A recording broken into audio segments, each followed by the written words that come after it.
Hello, me again. JoeHart, person with disabilities, primarily invisible disabilities. I'm hoping to go over the Formula One driver and constructor standings before the Monaco GP. There's a Agenda Free TV is scheduled to go live at 8:50, which is in 12 minutes. I don't think I'll be done by then, but I'm going to try to get done pretty quickly.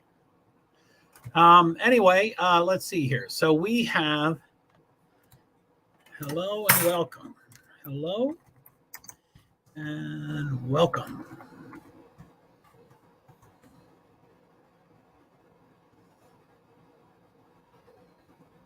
Feel free to comment.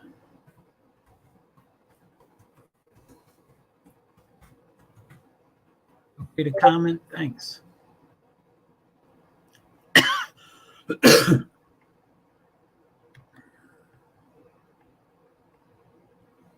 Okay. So let's see here. What do we got here? We got driver standings there.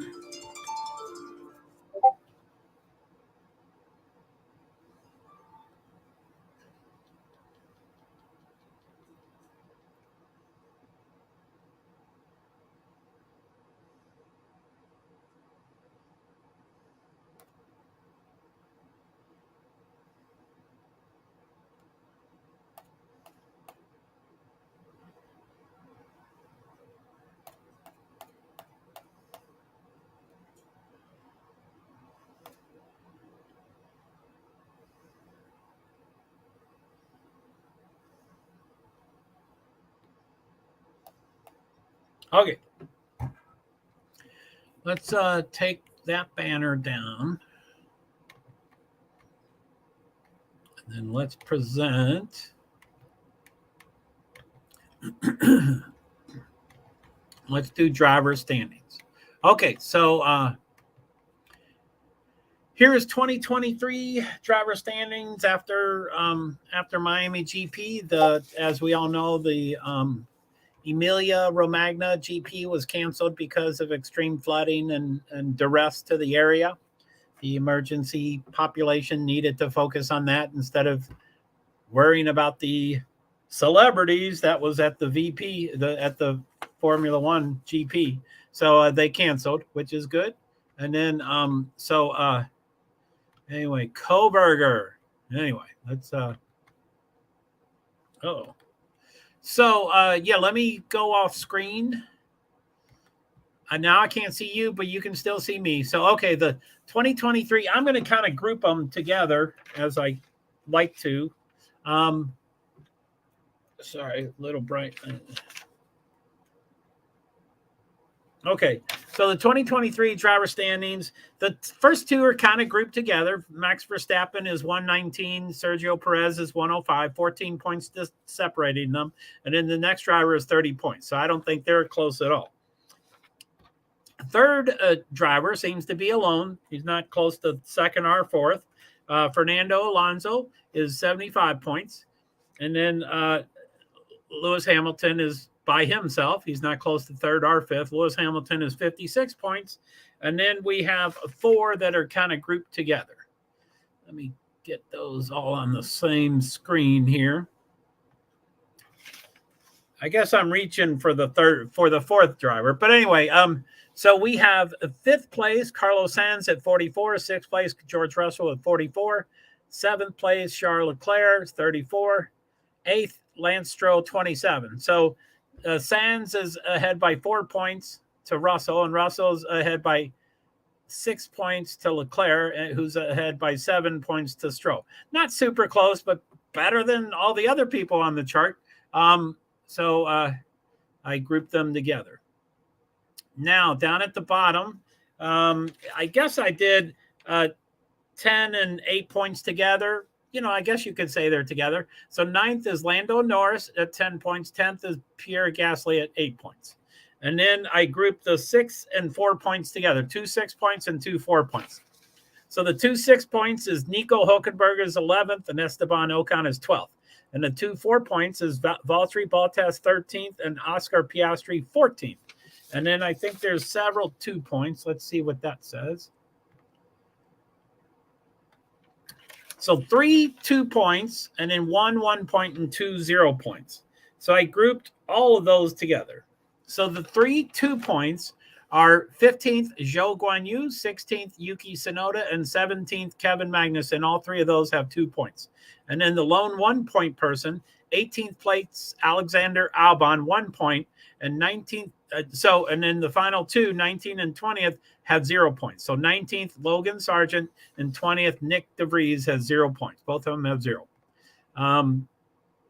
So anyway, even though these are kind of grouped together, Max Verstappen and Sergio Perez 1 and 2 is kind of close with 14 points. I still probably need, for me personally, I need to, hi, I'm back on screen for me too, so I can see you. But I need to just ignore Max Verstappen and just, I don't like bullies. I don't like dominations. I don't like dynasties. I don't like, blowouts. I don't like any of those things. And I think he's going to be rather dominant this year. He kind of has stumbled after a couple races, and Perez is much closer than I would have ever guessed. But basically, I'm going to just ignore Max, and then the 2nd, 3rd, 4th, 5th place will be exciting from race to race. Maybe not points wise, but yeah, it'll be nice to see Perez might be able to win. Alonso might, it'd be amazing if Alonso won, but I think it's possible that he wins. And then George Russell, who I don't care for at all. And then Lewis Hamilton, could certainly come back. Hopefully, who knows if Mercedes can do anything with them. I hope they can. I used to really dislike them because they were a mega dynasty, but now he's the underdog, so I want to cheer for him. So anyway, like I said, I'm going to ignore the 1, and then, okay, so let's go. Let me stop that screen and then go. It's 8:45. If Steve Lookner starts on time, he's going to start in 5 minutes. Sometimes he's early, sometimes he's late.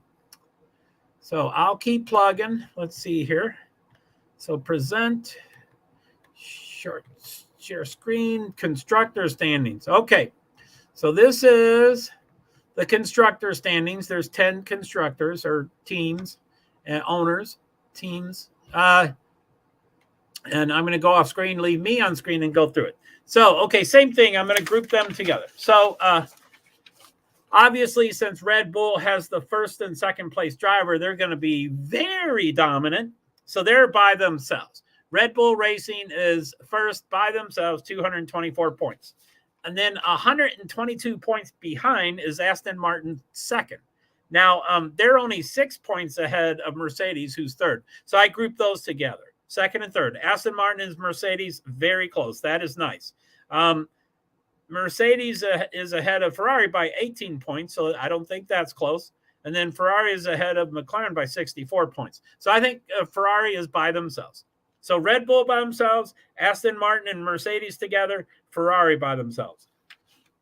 The next 2 are tied at 14 points. Let me go back to the bottom here. Oh, that shows them. No, okay, that shows 2nd through 10th. Anyway, Aston Martin and Mercedes are grouped together. They're only separated by 6 points. Ferrari's by themselves. 5th and 6th are tied at 14 points. McLaren is 14. Alpine is 14. So I'd say they're tied. And then the next 2 are 8 points and 6 points. So Haas Ferrari is 8 points. 7th place for Haas. That's they're pretty consistently higher than most people probably would have guessed. So 7th place Haas is 8 points. 8th place Alfa Romeo is 6 points. So they're neck and neck, I guess.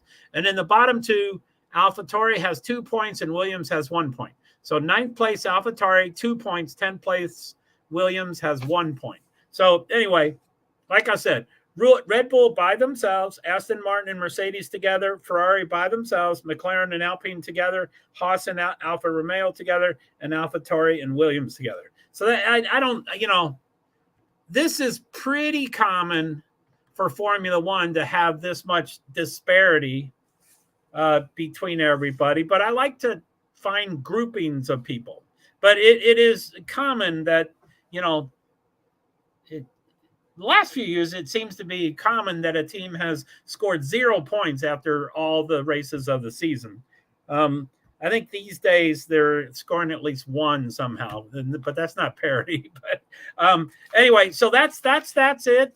It's 8:48. I kind of covered what I wanted. My small and intimate groupings. I don't know how to give notice. I don't know how to. I don't get it.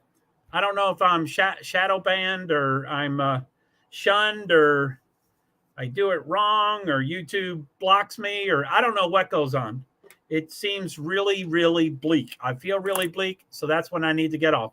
Anyway, Agenda Free TV is scheduled to go live in 2 minutes. Sometimes he goes early. Sometimes he goes late. I'll let you in on the secret since no one's here. The title, I mean, I like to see his stuff no matter what it is. I don't care what he talks about. I like to see Agenda Free TV. But just to give you a title, because that, you know, that usually gives me an idea of whether I will like it more than most or not. But anyway, it's Typhoon Marwar hits Guam. Live breaking news coverage. And Guam, of course, is an American territory. It's a U.S. territory. So that's, you know, that's us. Anyway, it's 8:49. Take care. I'll see y'all later. Let me stop that screen. So yeah, thank you very much. Someday I'll be famous and it'll be, I was the first one to, you know, to not watch them in the beginning when I'm famous. Anyway, all right. End broadcast in 3, 2, 1. And now I'm going to hit it again. And now I'm messed up on when this happens. So end broadcast in 3, 2, 1. Goodbye. 1, 2, 3.